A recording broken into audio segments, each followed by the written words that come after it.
अस्सलामुअलैकुम। Welcome to biology easy fight.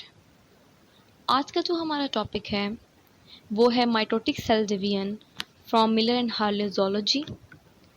और ये टॉपिक जो है वो तमाम जितने भी एग्ज़ाम्स हम लोग देते हैं बायो, बॉटनी और ज़ूलॉजी उससे मतलब कि रिलेटेड और बहुत ज़्यादा इम्पोर्टेंट है। तो इसको हम स्टार्ट करते हैं। जो सेल डिवीजन है वो जितने भी एनिमल्स हैं, प्लांट्स हैं, ये जितने भी जानदार हैं जो कि सेलुलर इन नेचर हैं, वो क्या है उनके अंदर टेक प्लेस होती है। अगर हम एनिमल्स की बात करें तो ये जो प्रोसेस है एडवांस है काफ़ी उसमें। तो सेल जो है उसके पास क्या है, दो बेसिक हम कहते हैं स्टेजेस हैं जिसके अंदर क्या होता है कि सेल जो है वो डिवाइड होता है। एक जो है उसकी माइटोटिक फेज़ होती है जिसके अंदर उसका न्यूक्लियस डिवाइड होता है, दूसरी उसकी साइटोकाइनेसिस होती है यानी जिसमें साइटोप्लाज्म जो है उसकी डिवीजन टेक प्लेस होती है। तो ये जो सारा अमल है जिस ड्यूरेशन में, जिस पीरियड के अंदर हो रहा होता है, जिसमें एक सेल अपनी हम कहते हैं कि माइटोसिस को कंप्लीट कर लेता है, उस पूरे जो पीरियड को हम क्या बोल रहे होते हैं, सेल साइकिल बोल रहे होते हैं, उस पूरे ड्यूरेशन को, उस दौरानिए को।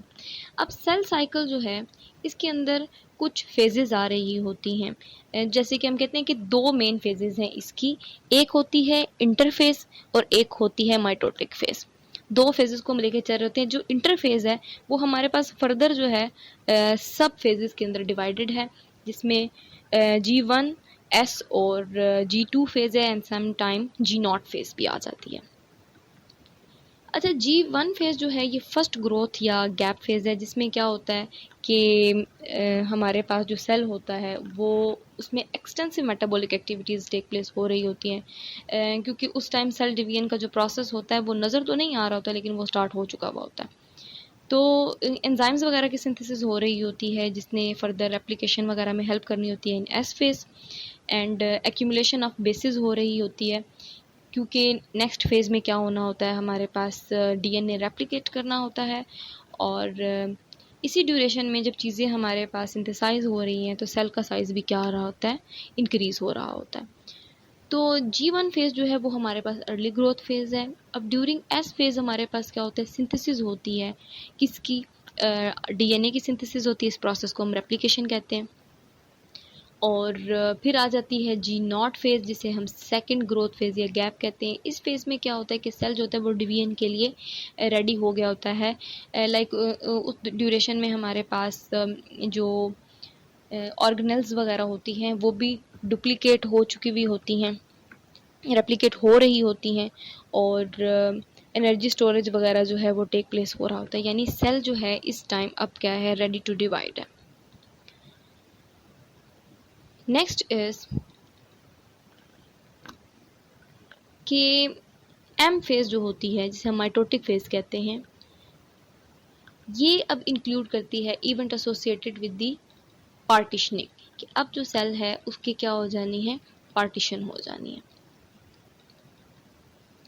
तो इसमें क्रोमोसोम्स वगैरह जो हैं वो टू डॉटर सेल्स होते हैं उसके अंदर डिवाइड हो जाते हैं, और एज वेल एज क्या होता है हमारे पास साइटोप्लाज्म जो है यानी साइटोकाइनेसिस जो है वो इसमें टेक प्लेस हो रही होती है। तो ऊपर हम लोगों ने क्या देखा, इंटरफेज है। इंटरफेज के अंदर क्या आगे फर्दर मैंने बताया, तीन सब फेजेस हैं, G0 phase, G1 phase, G2 phase और S फेज। G1 फेज के अंदर क्या होता है कि हमारे पास सेल जो होता है उसमें एंजाइम्स वगैरह सिंथेसाइज हो रहे होते हैं फॉर एप्लीकेशन और अदर प्रोसेसेस के लिए, प्लस हमारे पास क्या है उसमें बेसिस वगैरह की एक्यूमुलेशन हो रही होती है।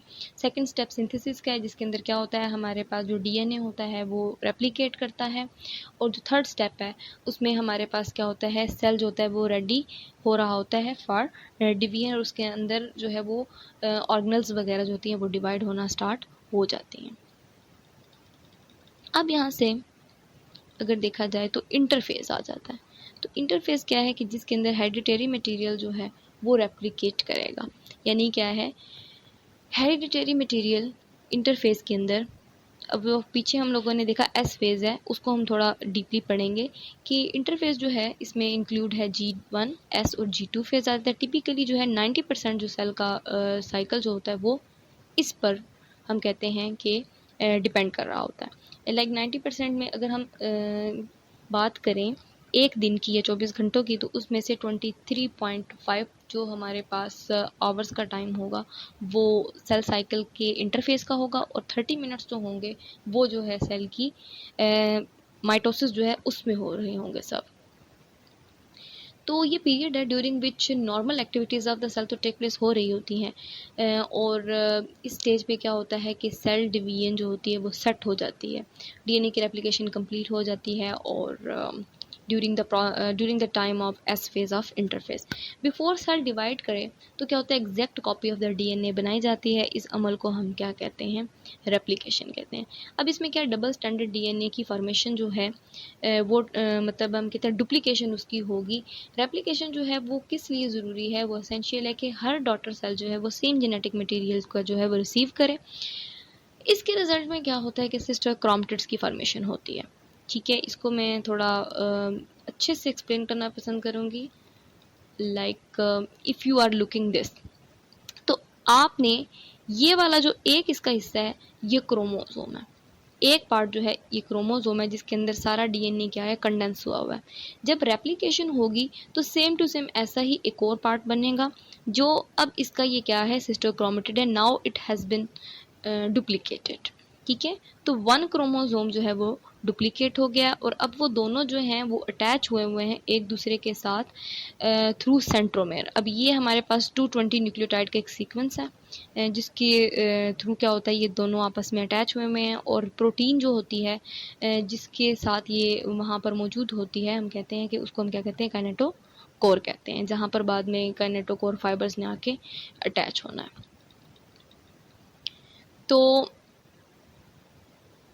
replication essential है to ensure that each cell receive the same genetic material as present in the parent cell। अब उसके रिजल्ट में क्या होता है, सिस्टर क्रोमैटिड्स की फॉर्मेशन होती है। क्रोमैटिड हमारे पास क्या है, कॉपी जो प्रोड्यूस होती है ड्यूरिंग रेप्लिकेशन। ईच क्रोमैटिड जो होगा वो अपनी कॉपी के साथ या अपनी सिस्टर क्रोमैटिड के साथ अटैच होगा। एक पॉइंट होगा कंस्ट्रिक्शन का जिसे हम सेंट्रोमेयर कहते हैं। अब सेंट्रोमेयर क्या होता है, ये एक स्पेसिफिक डीएनए का सीक्वेंस है जो कि 220 न्यूक्लियोटाइड का, as I have told it, और ये स्पेसिफिक लोकेशन है इसकी होती है जो कि हर क्रोमोसोम के ऊपर होती है। ठीक है, जिसकी बुनियाद पर हम इसकी आगे फर्दर क्लासिफिकेशन करते हैं। तो अब ये एक दूसरे के साथ बाउंड होते हैं through a disc of protein. अब ये डिस्क ऑफ प्रोटीन है जिसे हम क्या बोलते हैं, काइनेटोकोर बोलते हैं। अब हम लोग कहते हैं इवेंचुअली जो अटैचमेंट साइट है किसकी, ये काइनेटोकोर जो है that is the attachment site for the spindles. ठीक है, माइटोटिक स्पिंडल्स। अब एस जो है सेल साइकिल हमारे पास प्रोसीड करेगा, मूव करेगा G2 फेज़ में, तो क्रोमोसोम्स जो है उनकी कंडेंसेशन स्टार्ट हो जाएगी। अब ड्यूरिंग G2 क्या होगा, हमारे पास cell begin to assemble the structure जो उसने लेटर यूज़ करने हैं to move the chromosome to the opposite poles. ठीक है, जिसको हम क्या बोलते हैं, माइक्रोट्यूब्यूल यूनिट्स बोलते हैं। ठीक है, माइक्रोट्यूब्यूल यूनिट्स होंगे जिनकी मदद से क्या होगा, बाद में वो माइक्रोट्यूब्यूल आकर जो काइनेटोकोर है उस पर अटैच होंगे, और फिर उसको मतलब कि ऑपोजिट पोल्स की तरफ जब खींचा जाएगा तो हमारे पास सिस्टर क्रोमैटिड्स एक दूसरे से सेपरेट हो जाएंगे। फॉर एग्जांपल सेंट्रियोल रेप्लिकेट करता है। ठीक है, और उसकी हम कहते हैं there is extensive synthesis of the protein that make up microtubule. तो मैंने ये बात भी आपको बता दी। फिर हम आते हैं माइटोसिस की तरफ से, जो कि सेकंड फेज है किसका, सेल डिवीजन का या सेल साइकिल का। माइटोसिस में हमें पता है 4 फेजेस होती हैं, प्रोफेज, मेटाफेज, एनाफेज और टीलोफेज आ जाते हैं। अब क्या है कि dividing cell however process is actually continuous. ठीक है, ये कंटिन्यूअस प्रोसेस है, और with each phase flowing into next step, कि एक स्टेप के बाद दूसरा है, फ्लुएंसी के साथ ये चल रहा है। तो फर्स्ट स्टेप जो इसका होता है, फर्स्ट फेज है वो है प्रोफेज। प्रोफेज में हमारे पास भी आगे फर्दर डिफरेंट फेजेस होती हैं, जिसमें एक अर्ली प्रोफेज होती है और दूसरी जो है हमारे पास लेट प्रोफेज होती है। तो इसमें एक बहुत ही इम्पॉर्टेंट पॉइंट जो है वो आता है, डैट इज़ कि अर्ली प्रोफेज में क्या होता है और लेट प्रोफेज में क्या होता है। तो अर्ली प्रोफेज के अंदर एक्चुअली हमारे पास जो मटेरियल होता है, जेनेटिक मटेरियल, वो कंडेंस होना स्टार्ट होता है। उस time thin thread like structure बनते हैं। और जो लेट प्रोफेज होते हैं उसके अंदर मुकम्मल तौर पे हमारे पास रॉड लाइक क्रोमोसोम्स जो होते हैं वो अपीयर हो जाते हैं। और लास्ट पे आकर हमारे पास जो न्यूक्लियस होती है और न्यूक्लियोलाई, न्यूक्लियस की जो हम लोग कहते हैं कि बाउंड्री है न्यूक्लियर मेम्ब्रेन, और न्यूक्लियोलाई जो है वो डिसअपियर हो जाते हैं और जो सारा जेनेटिक मटेरियल होता है वो साइटोप्लाज्म के अंदर सबमर्ज हो जाता है। तो इसमें क्या है कि बिगन जैसे ये शुरू होता है तो chromosome become to visible with the light microscope की तरह थ्रेड लाइक स्ट्रक्चर आते हैं। न्यूक्लियोलाई और न्यूक्लियर मेम्ब्रेन जो होते हैं वो ब्रेकअप होना स्टार्ट हो जाते हैं। अब जो सेंट्रियोल होती हैं ठीक है, टू उसके पेयर्स होते हैं, वो एक दूसरे से दूर जाना शुरू कर देते हैं। एंड पे क्या होता है, सेंट्रियोल पेयर्स जो होते हैं वो ऑपोजिट उनकी जो डायरेक्शंस होती हैं वहाँ तक पहुँच चुके होते हैं। अब इस सेंट्रियोल के अंदर से क्या होता है, रेडिएट एन अरे ऑफ माइक्रोट्यूब्यूल, ठीक है ना, उसमें से क्या निकलेगा, आप कहते हैं कि एक पूरा एक सिलसिला निकलेगा माइक्रोट्यूब्यूल का सेंट्रियोल्स के अंदर से, जिसको क्या कहा जाता है,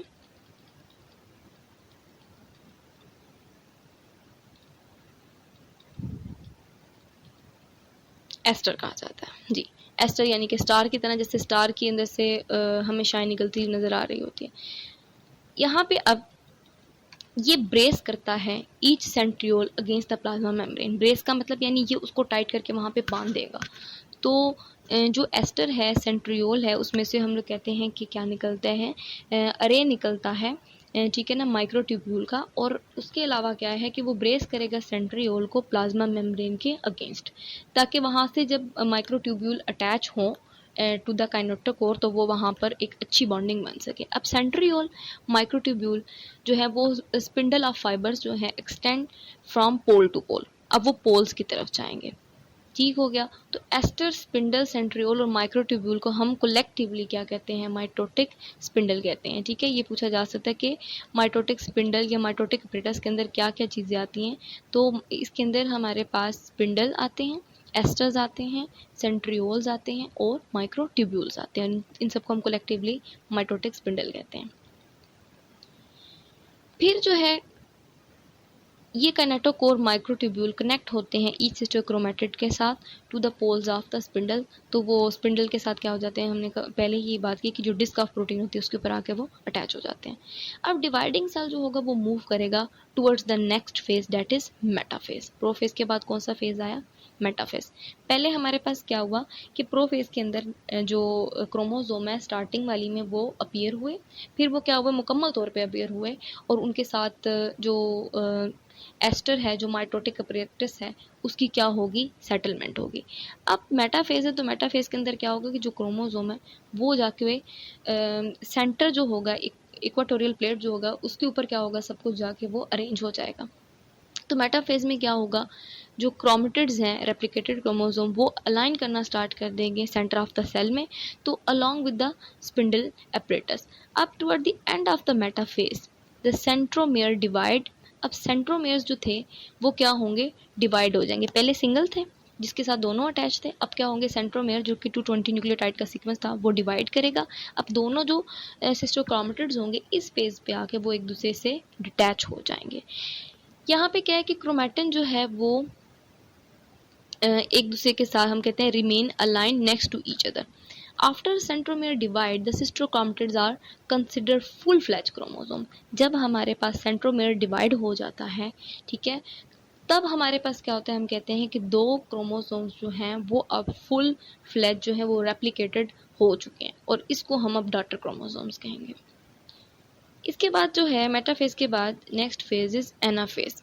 अब एनाफेज में क्या होगा कि ड्यूरिंग एनाफेज जो शॉर्टनिंग ऑफ द माइक्रोट्यूब्यूल जो होगी in the mitotic spindle pulls daughter chromosome apart from its copy and toward its respective poles.